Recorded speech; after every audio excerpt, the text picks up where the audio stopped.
Welcome to complete course destination. So पिछली class के अंदर हम लोग जो है क्लास 8 के चैप्टर 5 को डिस्कस कर रहे थे, है ना। तो पिछली क्लास के अंदर हम लोगों ने क्लास 8 के चैप्टर 5 को स्टार्ट किया था, जिसका नाम था कोल एंड पेट्रोलियम। सो बहुत ही अच्छा सा चैप्टर था, जिसके अंदर हम लोगों ने कोल के बारे में डिस्कशन पिछली क्लास में की थी, और आज की क्लास में हम लोग पेट्रोलियम के बारे में डिस्कशन करने वाले हैं और अपनी डिस्कशन का एंड करने वाले हैं, ठीक है। सो आई थिंक चैप्टर का भी आज ही खत्म हो जाएगा। पूरा चैप्टर हमारा छोटा सा चैप्टर था, जिसको हम लोगों ने 2 लेक्चर्स के अंदर कंप्लीट कर लिया। ओके, बाकी आज की क्लास शुरू करते हैं बिना टाइम वेस्ट करते हैं। लेकिन जो लोग भी क्लास को देख रहे हैं, लाइक शेयर सब्सक्राइब करना मत भूलिएगा, लाइक शेयर सब्सक्राइब जरूर कर दीजिएगा। चलो शुरू करते हैं आज की क्लास को। देखो, सबसे पहले हम लोग आज की क्लास में डिस्कस करने वाले हैं अबाउट पेट्रोलियम, ठीक है। पेट्रोलियम के बारे में हम लोग अपनी डिस्कशन करेंगे। सो पेट्रोलियम है क्या? अगर हम लोग पेट्रोल की बात करें, ठीक है, पेट्रोलियम में अगर हम लोग पेट्रोल की बात करेंगे तो पेट्रोल का यूज कहां कहां पे किया जाता है? I think we all are familiar with this कि पेट्रोल का यूज कहां कहां पर किया जाता है। अपने रियल लाइफ में हम लोग देखते हैं कि पेट्रोल जो होता है, इसको एज अ फ्यूल यूज किया जाता है इन द लाइट व्हीकल्स, ठीक है। लाइट ऑटोमोबाइल्स के अंदर यूज किया जाता है, जैसे कि हमारे मोटरसाइकिल्स हो गए, स्कूटर्स हो गए, कार्स हो गए, उसके अंदर एज अ फ्यूल यूज करते हैं हम लोग पेट्रोल को, है ना। So it is used as a fuel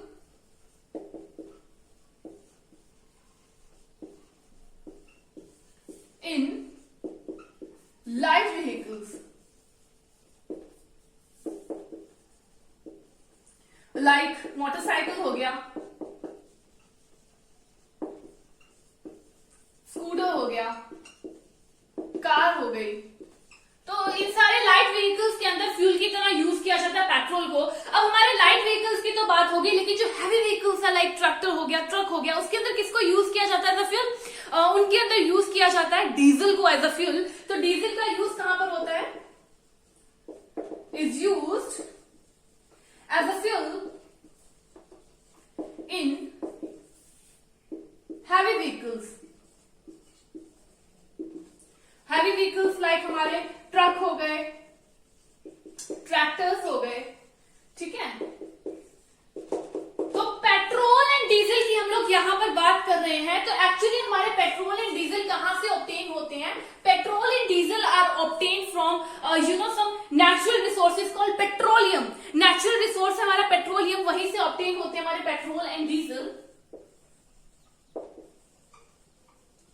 हमारे नेचुरल रिसोर्स पेट्रोलियम से ऑब्टेन होते हैं पेट्रोल एंड डीजल, ठीक है।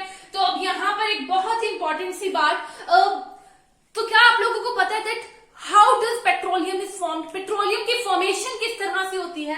How does petroleum is formed?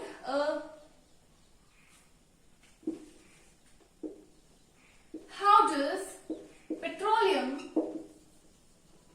Is formed? Okay, petroleum की फॉर्मेशन किस तरह से होगी, इसकी छोटी सी स्टोरी होगी, इंटरेस्टिंग सी स्टोरी होगी, जो हम लोग अभी इसी क्लास में जान लेंगे, ठीक है। तो पेट्रोलियम देखो कैसे बना। सबसे पहले तो petroleum is obtain from our animals which lives in sea. Sea के अंदर जो एनिमल्स रहते हैं, उसी से हमारे पेट्रोलियम की फॉर्मेशन होती है, ठीक है। किससे होती है? Animals live in sea. कहां से बनता है हमारा petroleum? From the animals live in sea. Actually क्या होता है, जो एनिमल्स सीज के अंदर रहते हैं, नदियों के अंदर रहते हैं, क्या होता है, जब वो उनकी डेथ हो जाती है तो उनकी जो बॉडीज होती है गेट सैंक एंड वो सैंक हो जाती है, और जो हमारी सी होती है उसके बॉटम पे जाकर वो एकदम सेटल डाउन हो जाती है। अब वहां पर सेटल डाउन हो जाएंगी तो जो हमारी सैंड है या फिर क्ले है, वो उसके ऊपर डिपॉजिट होने लगेगी धीरे धीरे। And after millions of years क्या होगा, एयर की एब्सेंस के अंदर, जब एयर एब्सेंट होगी, एयर की एब्सेंस के अंदर हाई टेम्परेचर के अंदर एंड हाई प्रेशर में, एयर की एब्सेंस में हाई टेम्परेचर पे और हाई प्रेशर पे उनकी जो बॉडीज होगी, it get converted into petroleum and natural gases, ठीक है। जो हमारे एनिमल्स होंगे, it get converted into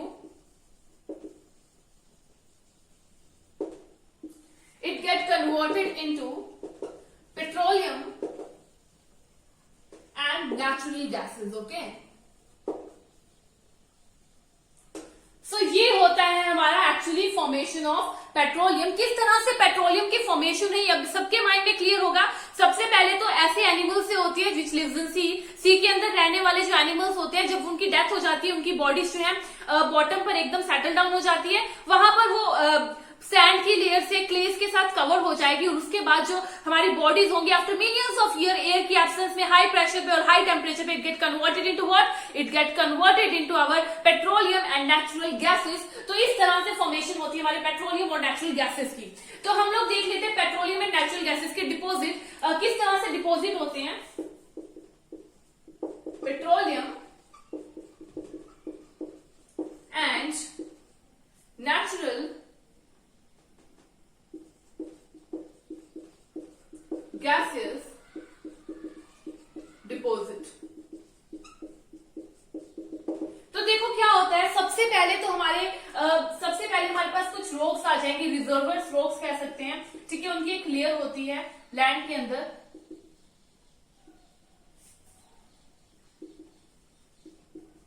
reservoir rocks की एक लेयर होती है। देन हमारे पास जो है एक लेयर आ जाएगी किसकी, वाटर की।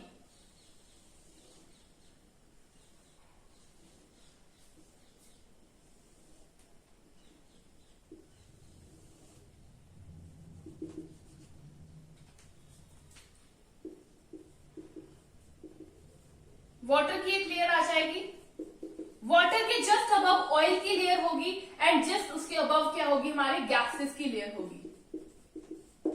एंड देन उसके ऊपर वापस से रॉक्स आ जाएंगे हमारे, ठीक है। तो यहां पर क्या दिख रहा है, सबसे पहले हम लोग यहां पर देख रहे हैं कि ऑयल जो है, ऑयल और गैस की जो लेयर है कहां पर है, वाटर के जस्ट अबव है। ऐसा क्यों है, व्हाई इट इज सो? हमारी जो ऑयल और गैस की लेयर है वाटर के अबव क्यों होती है, ऊपर क्यों होती है? देखो क्या होता है, हमारा जो ऑयल और गैस है it is lighter than water. Actually water से लाइटर होते हैं, that is why they does not mix with water, water के साथ मिक्स नहीं होंगे, लाइटर है इसलिए उसके ऊपर फ्लोट करते रहेंगे, ठीक है।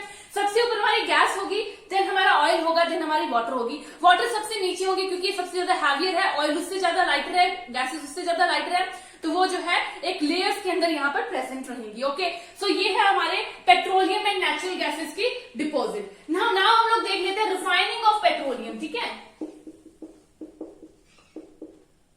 रिफाइनिंग ऑफ पेट्रोलियम से पहले हम लोग एक इंपॉर्टेंट सी बात कर लेंगे, ठीक है। आप साथ में लिख सकते हैं पॉइंट टू बी नोटेड, क्योंकि बहुत ही ज्यादा इंपॉर्टेंट पॉइंट है,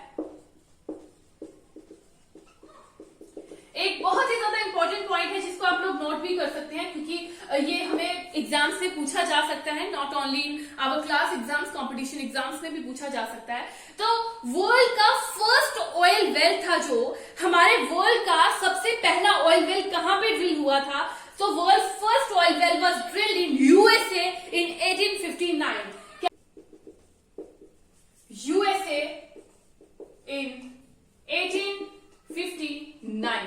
ओके, 1859 के अंदर वर्ल्ड का फर्स्ट ऑयल वेल ड्रिल किया गया था, कहां पर? हमारे यूएसए के अंदर। उसके बाद आफ्टर 8 इयर्स के बाद क्या हुआ? After 8 year oil was stuck from the Assam, India के असम से जो है स्टक किया गया फ्रॉम द माकुन, ठीक है, माकुन इन असम। 8 ईयर के बाद हमारे 1867 के अंदर oil was stuck from Makum इन असम, ठीक है। असम के माकुम से जो है ऑयल स्टक किया गया आफ्टर 8 इयर्स। तो क्या हुआ, वर्ल्ड का फर्स्ट ऑयल वेल कहां पर ड्रिल किया गया है? यूएसए इन 1859। आफ्टर 8 ईयर जो है 1867 के अंदर ऑयल स्टक किया गया from the Makum in Assam.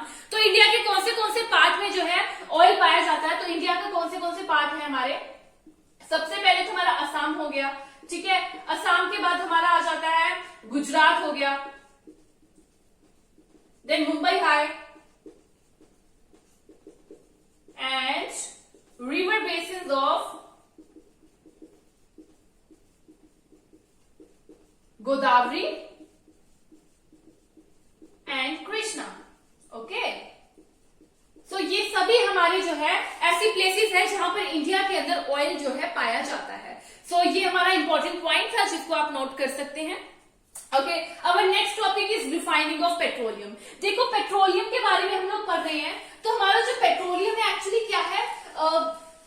Petroleum एक लिक्विड है, एक डार्क ऑयली लिक्विड है। What is petroleum? Petroleum is a dark oily liquid actually.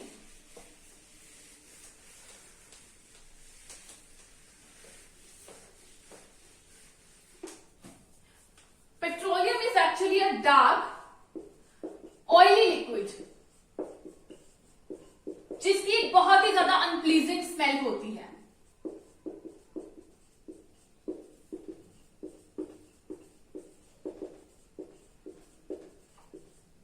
ठीक है, हमारा जो पेट्रोलियम है एक ऑयली लिक्विड है, dark oily liquid which have an unpleasant smell. उसी के साथ साथ it is constituted of many of the substances, बहुत सारे सब्सटेंसेस जैसे कि पेट्रोलियम गैसेस हो गए, पेट्रोल हो गए, डीजल हो गए, लुब्रिकेंट ऑयल्स हो गए, पैराफिन वैक्स हो गए। तो हम लोग कह सकते हैं petroleum is constituted of mixture of constituents कह सकते हैं ना।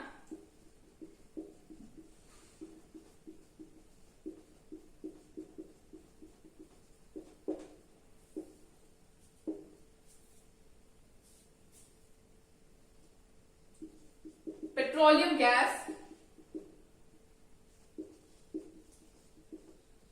Petrol, diesel, lubricant, lubricating oil, paraffin wax. So these all are our constituents of petroleum. अब हमारे पेट्रोलियम में से जब इन सभी constituents को रिमूव किया जाएगा then it is called refining of petroleum. इसी को क्या कह दिया जाएगा? refining of petroleum. ठीक है, तो पता चल गया refining of petroleum क्या है। जब हमारे पेट्रोलियम के अंदर बहुत सारे जो constituents हैं इनको जब रिमूव किया जाएगा then it is called the refining of petroleum. ठीक है, तो अब हम लोग देख लेते हैं various constituent of petroleum there uses. Petroleum के अंदर जितने भी कॉन्स्टिट्यूएंट्स हैं उनकी क्या क्या यूजेस है ये हम लोग देख लेंगे, various constituents of petroleum and there uses. तो सबसे पहला हमारा कॉन्स्टिट्यूएंट क्या हो जाएगा? Petroleum gas in liquid form. ठीक है, petroleum gas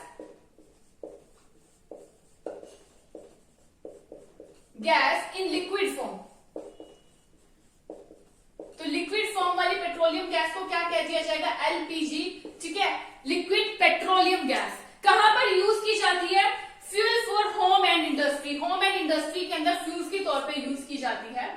fuel for home and industry.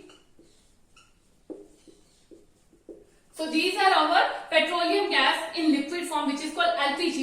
इसको हम लोग यूज करते हैं होम एंड इंडस्ट्री के अंदर। सेकंड हो जाएगा हमारा पेट्रोल। पेट्रोल का कहां पर यूज किया जाता है? So petrol is used as a fuel in light vehicles और इसके साथ साथ solvent for dry cleaning। क्या कह सकते हैं? मोटर व्हीकल्स के अंदर यूज किया जाता है। ठीक है, मोटर व्हीकल्स के अंदर हम लोग यूज कर रहे हैं पेट्रोल को, उसी के अंदर उसी के साथ एविएशन फ्यूल की तरह यूज कर रहे हैं।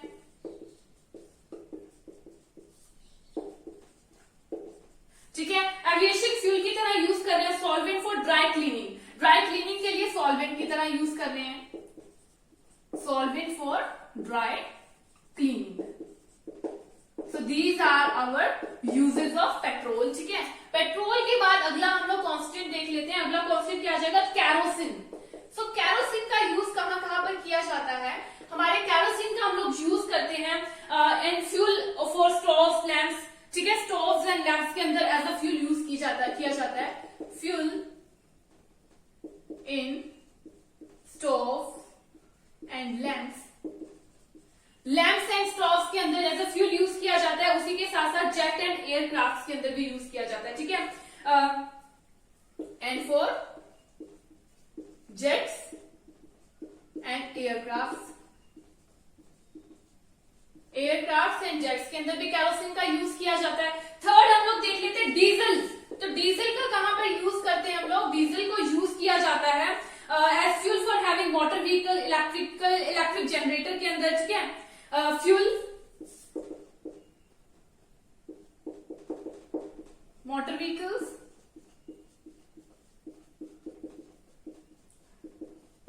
पावर जनरेटर्स के अंदर।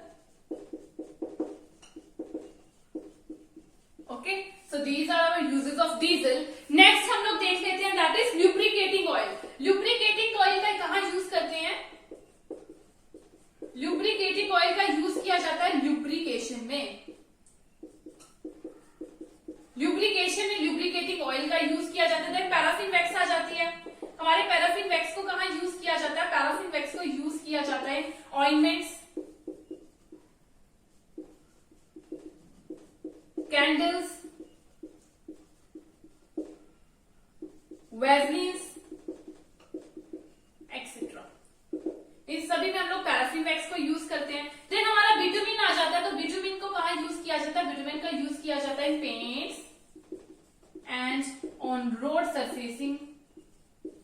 रोड सरफेसिंग के अंदर भी यूज किया जाता है हमारे विटामिन का। So these are some various constituents of petroleum and उनके यूजेस भी हम लोगों ने देख लिए। पेट्रोलियम के कॉन्स्टिट्यूएंट्स हमारे पेट्रोलियम गैस हो गया, लिक्विड फॉर्म में एलपीजी जिसको कह देते हैं, पेट्रोल हो गया, कैरोसिन हो गया, डीजल हो गया, लुब्रिकेटिंग ऑयल हो गया, पैराफिन वैक्स एंड बिटुमिन, इनके यूजेस हम लोगों ने देख लिए।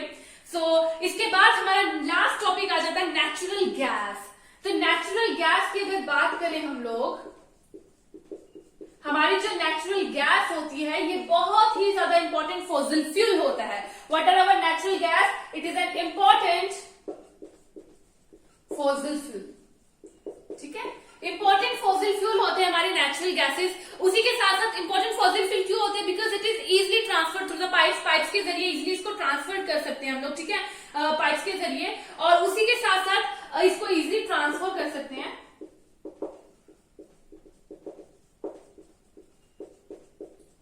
Pipes easily. ओके, उसी के साथ साथ अगर नेचुरल गैसेस को देखा जाए तो इसको कहां पे हाई प्रेशर के अंदर रखा जाता है, then it is called our CNG compressed natural gas. अगर इसको हाई प्रेशर के अंदर रखेंगे तो इसको क्या कह दिया जाएगा? CNG, which is called our compressed natural gas. ठीक है, अगर कंप्रेस्ड नेचुरल गैस की बात करें तो बहुत ही ज्यादा इंपॉर्टेंट होती है कंप्रेस्ड नेचुरल गैस। इसको पावर जनरेटर भी कह सकते हैं, पावर जनरेशन करती है ये।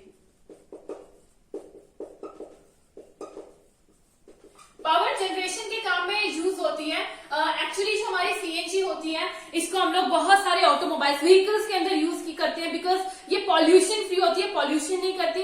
उसी के साथ साथ जो हमारे सीएनजी होते हैं it is also used in industries and homes, क्योंकि डायरेक्ट इसको जो है हम लोग बर्न कर सकते हैं, पाइप्स के जरिए ये ट्रांसफर हो जाती है। एंड उसी के साथ साथ इनको बहुत ज्यादा जगह पे ये स्टार्टिंग मटेरियल की तरह भी हम लोग यूज कर सकते हैं अपने नेचुरल गैसेस को। हमने पेट्रोलियम के बारे में पढ़ा, what are petroleum and natural gas deposit को देखा, रिफाइनिंग ऑफ पेट्रोलियम को देखा, वेरियस कॉन्स्टिट्यूएंट्स को देखा और उनके यूजेस को देखा, और उसी के साथ साथ नेचुरल गैसेस को हम लोगों ने डिस्कस कर लिया। So this is I think all about this chapter. अगर एक दो टॉपिक कोई रह गया होगा तो हम लोग नेक्स्ट क्लास में देख लेंगे, बाकी अगली क्लास में हम लोग पूरे चैप्टर की क्विक रिविजन करेंगे थ्रू माइंड मैप। ठीक है, तो बाकी आज की क्लास हम लोग खत्म करते हैं, उसी के साथ अपने चैप्टर को भी खत्म करते हैं। अगली क्लास में हम लोग डिस्कशन कर लेंगे, अगर एक दो टॉपिक रहता होगा तो देख लेंगे उसी क्लास के अंदर। ठीक है, बाकी आज की क्लास यही खत्म करते हैं। Thank you friends.